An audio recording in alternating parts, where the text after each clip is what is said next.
Sungguh, kata Nabi SAW, umatku itu akan dipanggil di hari kiamat dengan cahaya yang memancar dari bagian tubuhnya. Kelihatan. Ada yang mengibaratkan Ghurral Muhajjalin itu seperti kuda putih di tengah lautan kuda-kuda hitam. Seperti bersinar. Dari apa? Min atharil wudu. Ya, min atharil wudu. Ada terusan hadisnya, atau kama qala Rasulullah SAW, faman yastati an yutila ghurratahu falyaf'al. Siapa yang mampu memanjangkan. Nah, ini yang mungkin di sini yang dimaksudkan. Cahayanya itu silahkan lakukan. Baik, yang dimaksud cahaya wudu di sini ulama berbeda-beda pendapat. Ada yang memahami secara tekstual. Wah, kalau wudu kan pakai air, maka biarkan airnya saja. Nggak usah diusap, nggak usah dikeringkan. Ini adalah bagian dari memanjangkan cahaya. Ya. Ada yang kedua memahami bahwa lebihkan sedikit supaya cahayanya makin memanjang. Jadi kalau basuh tangan sampai siku, lebihkan dikit. Ada yang memahami sampai situ.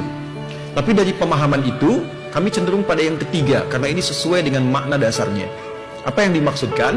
Cahaya yang dimaksudkan dari hasil wudu itu bukan melekat kepada benda air dan semacamnya, bukan. Yang dimaksudkan dampak wudunya. Wudu di Quran, di surah kelima Al-Maidah, di ayat yang ke-6, disebut fungsinya toharah. Ma ja'alallahu, ya, tidaklah Allah Subhanahu wa taala yaj'al 'alaikum min haraj walakin liyutahhirakum. Allah tidak menghendaki kesulitan padamu saat berwudu, tapi tujuannya mentoharahkan engkau. Ada taharah, ada nadhafah, itu beda. Nadhafah membersihkan luar fisik, ya.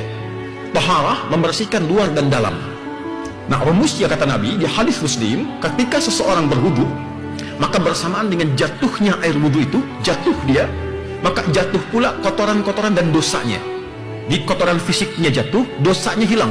Seperti tadi saya terangkan waktu siang. Maksudnya apa?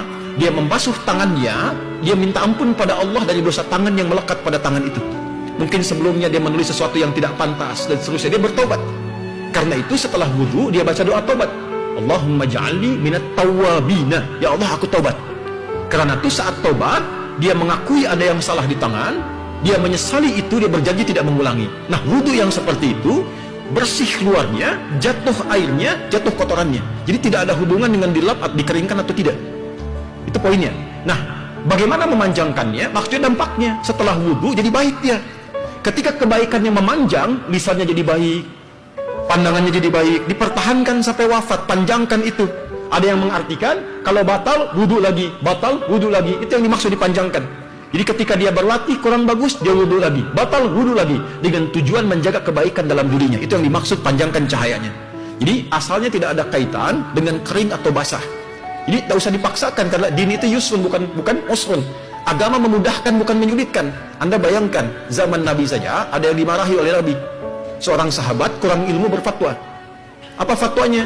Maaf, ada kecelakaan malam hari, ya.